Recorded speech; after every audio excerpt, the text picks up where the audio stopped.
yeah. So the Maria, and it was funny. I was already planning to do the Maria because I was approached by my editor because he saw me, because he's seen my tweets about the podcast and knows that I talk about it often about hiring Maria. And he said, "Hey, do you want to write about it?" And I said, "Sure." And then we found out about the Grapsody interview that they did last week, and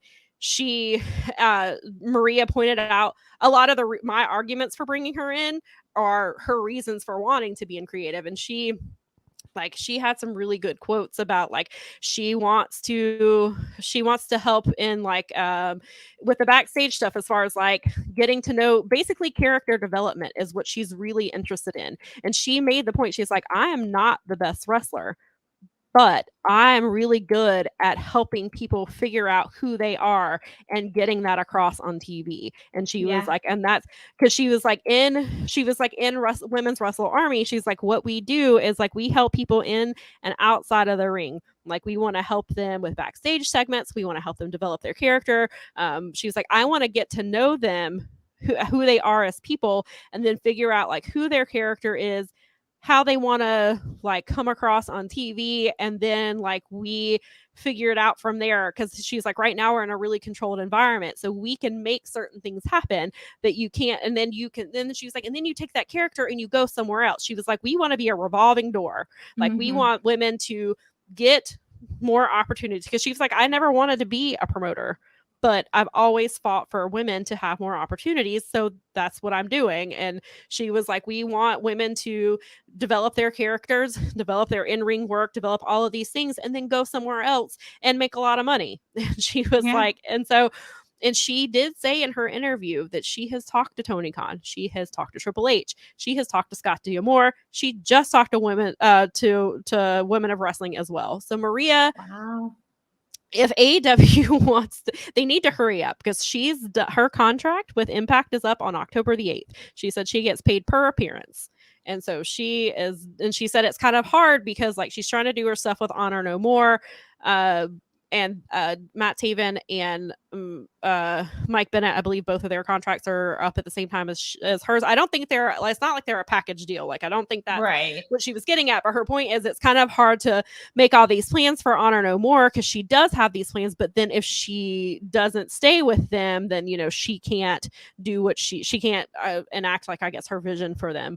And so she's definitely...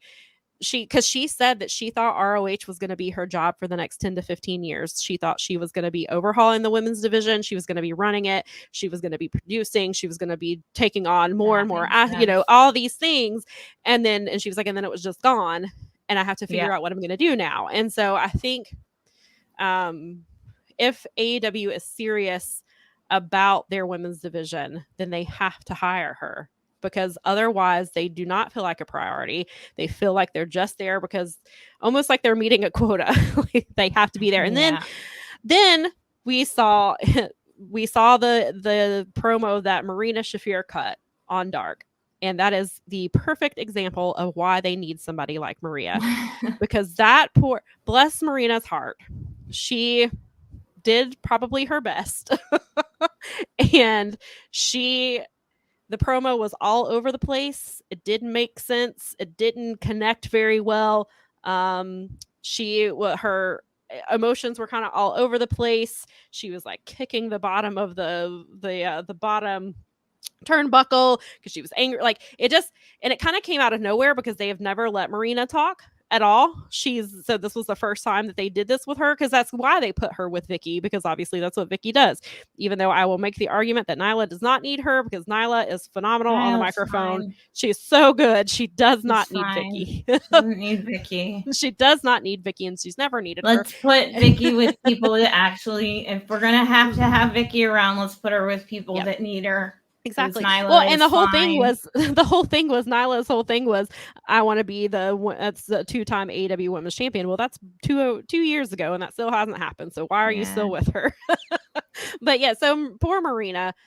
I mean, it was a good thing that they let her cut it on Dark. That was the appropriate place for her to practice. Not hanging her out on TV. But, because she would have been eaten alive on TV. Terrible. But that and as you've seen, you probably saw the clip from, if you're on our subscribe to the Fight Game Media YouTube channel, you have probably, if you're not subscribed to the Patreon, you've probably seen the clip that was on YouTube where they talked about it on the Dynamite show this week, and it's gotten a lot of traction there, and rightfully so.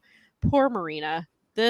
It was terrible. It was just, I felt bad for her because she has some of the pieces. She just needs to put them together. And I think somebody like Maria, and I know that they can, because people are like, oh, well, that's the whole thing about AEW is they don't have people write their scripts for them. She doesn't have to write the script. She can just give her direction. Because even Cody has said, like, when I was in AEW, I would workshop my promo. Like, I would do it, and then I'd play it for a few people and be like, and get their feedback. And so there's nothing wrong with that. And but he is like conscientious enough to know that he has the experience. If you're someone with less experience, you're not going to even know something like that. Yeah, and you see, like, Marina, when she was in WWE, she was rarely on TV. She was mostly in NXT and she didn't have. I don't remember her ever having a microphone, or if she did, it was very few times. So they clearly she didn't have that experience. And I know that there's the PC, and they, obviously before Dusty Rhodes passed away, like, that was one of his things that he obviously, because he's like one of the best promos ever, and so he was giving people, he was helping people with their promos and things. But AEW doesn't really. I mean, I think Dustin Rhodes is there, and I think he does kind of help guide them to an extent. But even Swole said in her, when she left, she was like, some people are just not comfortable with promos. Like, they just need help. Like, you don't have to write it out verbatim for them, but just work with them and help guide them so that they know what to do. And I think that's Marina's promo is the perfect example of that. Like, she needed help, and I'm not saying she didn't get any help. Maybe they did, and it just obviously, I mean, because look at Britt Baker. Britt was terrible at promos. Oh, she was the worst. She was awful at promos in the beginning. Like, especially if you go back to that Whataburger promo that she cut in Texas, and where she was body shaming people, and it was just it was so bad.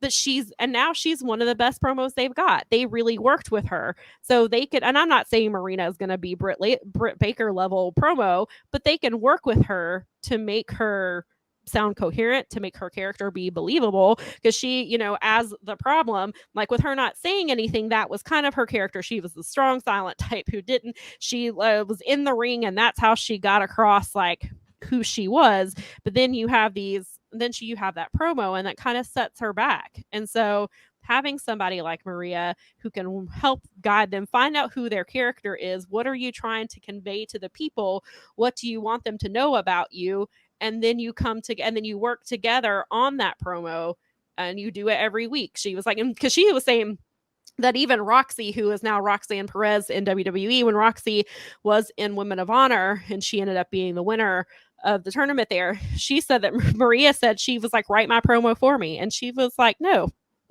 No, I know other people, because other people had written promos for her before. And she was like, no, I'm going to get to know you first. Then we're going to be like, what are you trying to say? What is your vibe? What do you want people to know about you? What is your character? Okay, then we are going to work together on this promo. And I think that makes so much sense. And especially when the AEW's women's division is so mostly directionless outside of a few things, like, they need characters who have direction, even if they're not being put on TV. Because like, we even see, like, seems like they're doing something with Penelope Ford. Like, they are pushing her. They've got something going with her. We don't really know what it is yet, because she's only been back on TV for a few weeks. But like, having somebody like Maria can keep her can make the character work, whatever it is that they're doing with her, like, that can keep her on track. They have a clear vision for her. And those things, like, because it seems like they don't even have a clear vision for Toni Storm, and she's their champion. Like, they don't seem to know what they're doing. They keep putting her in match, and then they tease the stuff with Jamie and Britt, and then Jamie realigns with Britt on Wednesday, and that makes no sense. If the storyline is not working the way they thought, like, they've kind of missed their window on the turn. I hope they're not going to make this go all the way to Full Gear. I don't know what they're doing, and it seems like they don't know what they're doing. And now we have, there is Saraya here now.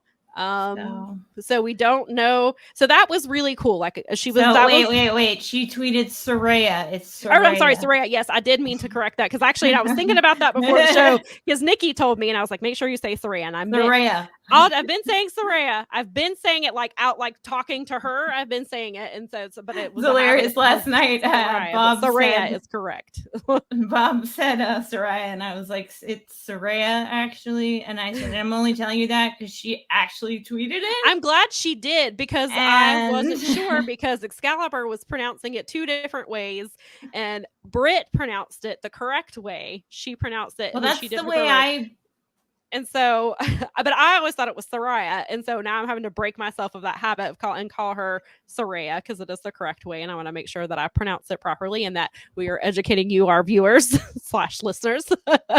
Unless you have no idea who we're talking about. And that would be the former Paige. If we need that. Yes. The former Paige is now in AEW. We don't know yet why she's here. There have been rumors that she is not cleared, but Saraya has tweeted not to believe the dirt sheets. So I don't know what that means. She looked dressed to wrestle. I mean, I hate to say it, but so yeah, it's really, and so it's very tricky. If she is not cleared to wrestle, then I'm not sure. Maybe they're bringing because obviously she was managing on the last time we saw her on TV in WWE, she was managing and she was so maybe she will be a babyface manager because it seems like because she was with Athena and Toni Storm, so it seems like she's aligned herself with them.